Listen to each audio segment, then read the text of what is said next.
Now, the M6 toll road in Staffordshire has been named as a possible blueprint for future road privatisation. Well, a new report says such a plan could raise up to £100 billion towards Britain's deficit. Hazel Westwood reports.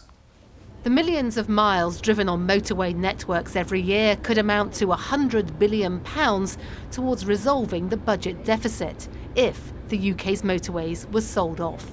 The report from the AA suggests 3/4 of motorists would back such a plan. The financiers would certainly be able to organise a deal whereby the ownership of the roads was transferred for a sum, and they could be rewarded through performance measures like dealing with the traffic, how much traffic you carry, accidents, dealing with incidents. And so, there would be a mechanism in place for the buyer to be recompensed from the government.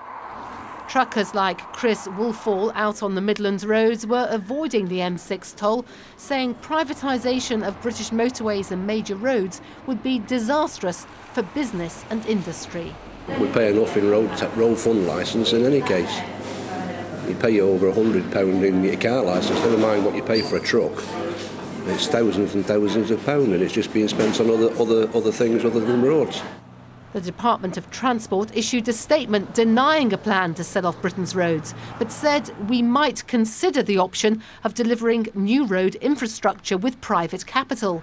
It said the M6 toll road is a good example of how you can create new capacity. Everything apparently is for sale. If it's have a jumble sale of Britain's infrastructure, I think they ought to say quite plainly who they're going to sell it to and what precautions they're going to take to see British motorists are not overcharged if our road infrastructure is to fall into private hands.